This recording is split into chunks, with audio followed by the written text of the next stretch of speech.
અહીં મલ્લિકાર્જુનના દર્શન કરજો। દક્ષિણ ભારતમાં કૃષ્ણા નદીના શીશૈલ પર્વત પર આ કાર્તિકેય સ્વામી જ્યારે રિસાઈને મા બાપથી દૂર ગયા ત્યારે ભગવાન ભોળાનાથ એના દર્શન કરવા માટે મનાવવા માટે ગયા અને મનાવીને હું એમને મારી બેન રડે ને તો મને પણ દુઃખ થાય।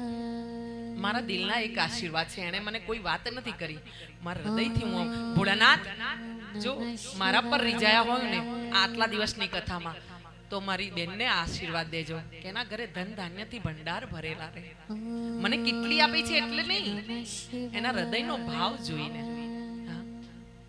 ભગવાન એના ઘરે કોઈ વાતની કમી ના રહે, એના મનમાં જે ફરિયાદ હોય ને એ ભોળાનાથ તું સાંભળી લેજે, એને દૂર કરજે એની તકલીફો।